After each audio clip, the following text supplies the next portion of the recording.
జగన్మోహన్ రెడ్డి గారు మోదీ దత్తపుత్రుడు, ఇది షర్మిల గారు మాట్లాడుతుంది టైమ్ అండ్ అగైన్ మరోసారి ఈరోజు.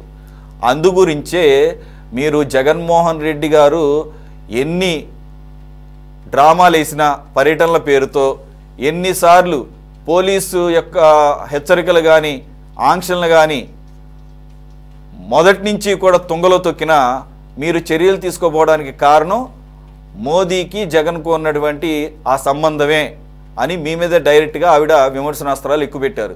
మీకు చేతగాని ప్రభుత్వం అంటున్నారు, ప్రజల యొక్క ప్రాణాలు పోతున్నాయి అంటున్నారు, రైతుల యొక్క వారికి సంబంధించిన ఆస్తులు కూడా ధ్వంసం అవుతున్నాయి అంటున్నారు. లా అండ్ ఆర్డర్ డిస్టర్బ్ చేస్తున్నా కానీ పబ్లిక్గా యథేచ్ఛగా రాజకీయ నాయకుడు అన్న ఒక దీంతో పరామర్శల పేరుతో వేల మందిని సమీకరిస్తూ ఒక బల ప్రదర్శనగా చేస్తుంటే మీకు అన్నీ తెలిసి కూడా ఈ రకంగా చర్యలు తీసుకోపోవడం అంటే ఆయనకు ఒక్కడిగా అంత స్పెషల్ ఎందుకు అయ్యాడంటే ఆయనకి మోదీతో ఉన్నటువంటి అండా. అదే మాలాంటి అంటే షర్మిల గారు లాంటి వాళ్ళు కానీ లేకపోతే కమ్యూనిస్ట్ పార్టీ లాంటి వాళ్ళు కానీ ఏమాత్రం ఒక చిన్న ప్రదర్శన చేయాలన్నా వారికి ఆ మాత్రం ఆ వెసులుబాటు మాత్రం ఇవ్వరు. ఇది ఆవిడ ఆరోపణ.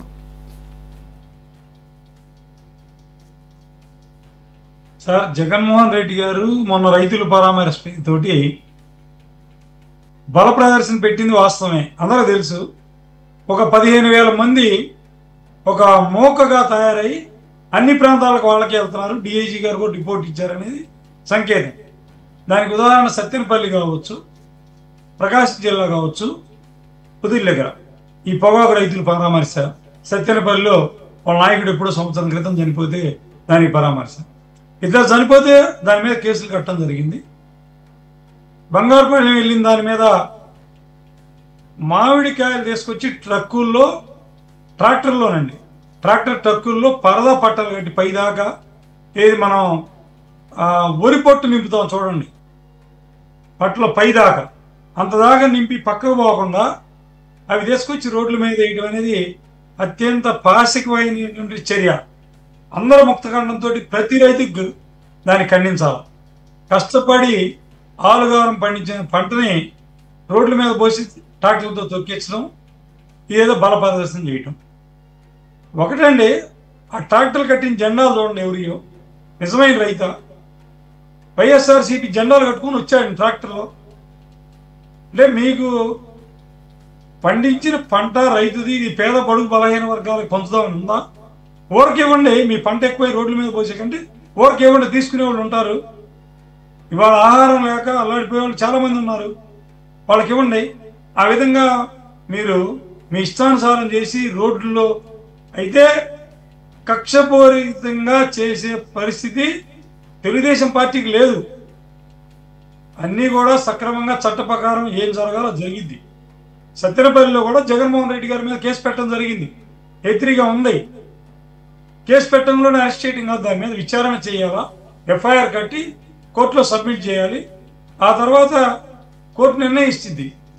అరెస్ట్ చేసే అవకాశాలు ఉన్నాయి. త్వరలో ఇవన్నీ కూడా చూడబోతా ఉన్నారు. ఇప్పుడే ఏదో వాళ్ళు ఇష్టానుసారం చేస్తే అరెస్ట్ చేయాల్సినంత ఉంది. శ్రీనివాసరావు గారు కోర్టే కాదు, ఒక్క నిమిషం, కోర్టే కాదు, మేము కూడా చూసానండి, కోర్టే కాదు అసలు పోలీసులు కూడా దర్యాప్తులు ఆపేసేయండి, నిలిపేసేయండి అని చెప్పేసి ఉత్తర్వులు వచ్చింది. సరే, ఇక అది వేరే విషయం, దాని గురించి మనం మాట్లాడద్దు. కానీ మీరేం కళ్ళగానొద్దు ఏంటి, ఇంకా అంతకన్నా పెద్ద పెద్ద తోపు కేసులు ఉన్నాయి, వాటి సంగతి చూడండి. ఇది ఆయన డ్రైవరు కాదు, ఆయన కావాలని గుద్దింది కాదు, కావాలని చంపింది కాదు, ఒక అనుకోకుండా జరిగిందే కాదంటోలా. కాకపోతే ఆ తర్వాత జరిగిన పరిణామాలు మాత్రం బాధాకరం.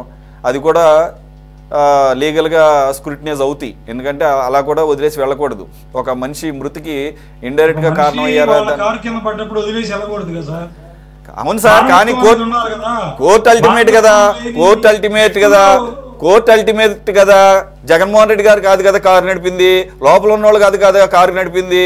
కాబట్టి పోలీసులు కూడా మూసుకొని మీరు దర్యాప్తు కూడా చేయొద్దని చెప్పేసి ఆపేసింది. కాబట్టి ఇక మనం కూడా మూసుకుందాము, దాని సంగతి మాట్లాడటం వేస్ట్. ఇంక మీరేమన్నా ఉంటే ఆ లిక్కర్ కేసులు, ఇసుక, మైనింగ్ ఇవన్నీ ఉన్నాయి కదా, వాటి మీద దృష్టి పెట్టండి. వాటిని అలాగే పాతవి ఉన్నాయి కదా, మరి ఆ మోదీ గారి దత్తపుత్రుడు అంటున్నారు, అందు గురించి అనుకుంటా అవేం కదలట్లేదు 12 సంవత్సరాల నుంచి. అవి వీటన్నిటిని మించినటువంటి కేసులు అన్ని కదులుతాయి సార్.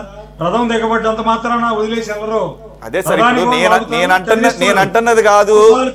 అంటున్నది కాదు జగన్మోహన్ రెడ్డి గారి సొంత చెల్లెలు కాంగ్రెస్ అధ్యక్షురాలు ఆవిడే చెప్తున్నారు కదా, అందు గురించే మీరేం చేయలేకపోతున్నారు. ఎందుకంటే మీరందరూ కలిసి ఒక అలయన్స్ కి ఏర్పడ్డారు కదా.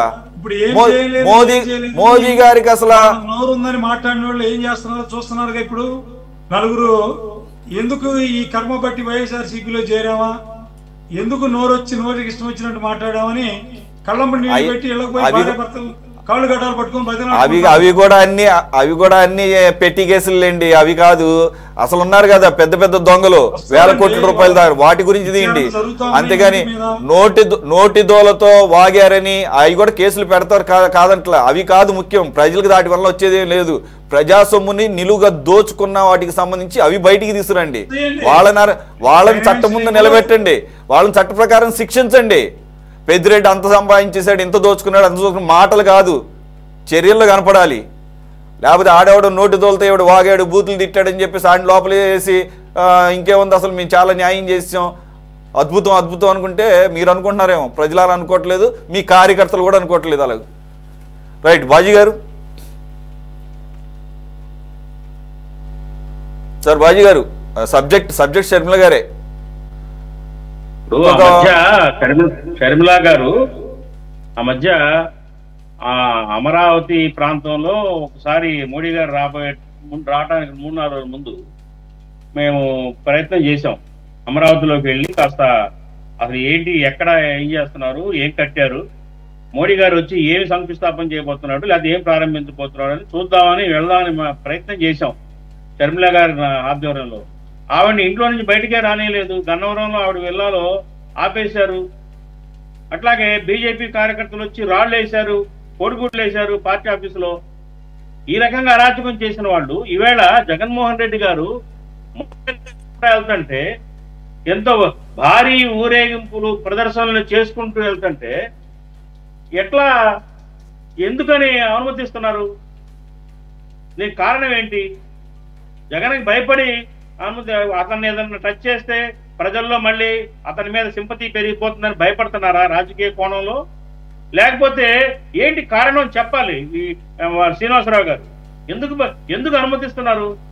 చూడండి, ఆయన చేసిన పర్యటనలు ఏదైతే ఉందో, రైతుల పేరుతో కానివ్వండి, విగ్రహాల ఆవిష్కరణ కోసం కానివ్వండి, ఇంకో కోసం కానివ్వండి, ఎంత 10,000 20,000 మంది తక్కువ లేకుండా జనాన్ని గ్యాదర్ చేసుకొని మరి ఒక పెద్ద ఎలక్షన్ ఊరేగింపుల్లాగా ప్రచారం చేసుకుంటూ బల ప్రదర్శన కోసం దండయాత్ర చేస్తున్నట్టు వెళ్తున్నాడు తప్ప ఏదైనా రైతులు పరామర్శించడం కోసం, రైతులు కన్నీళ్లు తోడడం కోసం వెళ్ళినట్టు ఉందండి. నేను బంగారుపాలెం వెళ్ళాడు, ఏదన్నా 10 మంది రైతులను కూర్చోబెట్టుకొని కష్టాలేంటి, మీకు పెట్టుబడి ఎంత అవుతుంది, మీకు ఆదాయం ఎంత వస్తుంది, మీకు ఏం చేస్తే మీరు మీ కష్టాలు తొలగిపోతాయని అని మాట్లాడాడండి? ఎవరన్నా రైతులు పరామర్శలు కాదు, బల ప్రదర్శన కోసం రేపు ఉత్తరాంధ్ర వెళ్ళబోతున్నాడు, చూసి కాసుకోండి. రేపు ఉత్తరాంధ్ర వెళ్ళబోతున్నాడు, కాసుకోండి. అక్కడ ఏ రకమైన అరాచకాలు జరుగుతాయో. కాబట్టి నేనేమంటున్నానంటే, మీ కూటమి ప్రభుత్వం జగన్ అడ్డుకోవటం టోటల్లీ ఫెయిల్యూర్. ఆయన చేసేది మీకు ఇంక అర్థం కావట్లా. ప్రతి చిన్న అంశాన్ని కూడా ఆయన రాజకీయం చేసి తన యొక్క బలాన్ని, నా ప్రజల్లో ఇంకా బలం ఉందని చాటుకోవటం కోసం చేసే ప్రయత్నం, మిమ్మల్ని నిర్వీర్యం చేసి మీ పాలన విఫలమైందని చెప్పేసి ప్రచారం చేసే కార్యక్రమంలో భాగంగా ప్రతి అంశాన్ని ఆయన బల ప్రదర్శన వాడుకుంటున్నాడు. ఇది మంచిది కాదు, మీకు మంచి కాదు, రాష్ట్రానికి మంచిది కాదు ఇది. పాపం రైతులు ఎవరన్నా వచ్చారండి, భయపడిపోయారు. రైతులు భయపడిపోయారు బయటకు వస్తే ఏం జరుగుతుందో అని. బంగారుపాలెంలో యాక్చువల్గా అక్కడ తోతాపూరి మామిడికాయ ఆల్రెడీ అయిపోయింది, క్రాప్ కొంచెం ఉంటుంది. ఆ ప్రాంతం అంతా కూడా టేబుల్ వెరైటీస్ అంటే మనం కమర్షియల్ వెరైటీస్ వస్తుంది మార్కెట్కి ఎక్కువగా. చుట్టుపక్కల ప్రాంతంలో మాత్రం ఈ చిత్తూరు మామిడికాయ అంటాం, దాన్ని తోతాపూరిని చిత్తూరు మామిడికాయ అంటాం. అది వస్తుంది, అది ఓన్లీ పల్పు కోసం వాడతాం. నేనేమన్నాను, నిజంగా రైతుల పట్ల చిత్తశుద్ధి ప్రేమ ఉన్న జగన్మోహన్ రెడ్డి ఎవరికన్నా ఏదైనా రైతులకి వెళ్ళి 1,000 రూపాయలు ఇచ్చాడండి? కష్టాలకి ఉంచుకోమని 1,000 రూపాయలు ఇచ్చాడా? ఆ మనసు ఉందా? అట్లాగే ఆయన ఇవ్వకపోతే ఇవ్వపోయాడు. ఆయన మంత్రి, ఆయన యొక్క ఆస్థానం మంత్రులు ఉన్నారు అక్కడ ఆ జిల్లాలో, పెద్దరెడ్డి చిన్నరెడ్లు, వాళ్ళకే ఉన్నాయి ఫ్యాక్టరీలు, దాదాపు 50 ఫ్యాక్టరీలు వాళ్ళవే, పల్ప్ ఫ్యాక్టరీలు.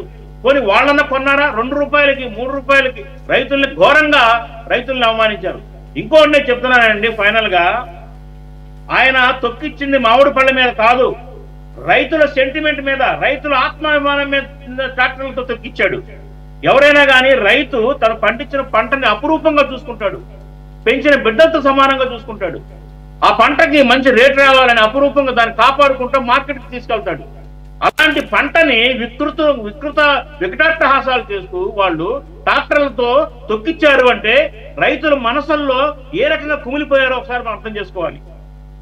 కాబట్టి ఆయన తలకాయల మీద, మనుషుల తలకాయల మీద తొక్కిస్తున్నాడు, అట్లాగే రైతుల ఆత్మ గౌరవాల మీద తొక్కిస్తున్నాడు. అది ఏ రకంగా అనుకుంటాం మనం? ఆయన ఏదో రైతుల్ని పొగాకు రైతుల్ని పరామర్శించాడు, ఏం సాధించాడు? మిర్చి రైతుల దగ్గరికి వెళ్ళాడు గుంటూరులో, అక్కడే చాలా వరకు మిర్చి బస్తాలు కాజేసుకుపోయారు చాలా మంది. ఆ అకేషన్లో ఏమన్నా ఒక రైతుకు 10 రూపాయలు ఇచ్చాడా? ఏదైనా ఆఫర్ ఇచ్చాడా? కోటాను కోట్ల ఆస్తున్న పార్టీ కదా అది, అక్రమ సొత్తు చాలా సంపాదించాడు కదా.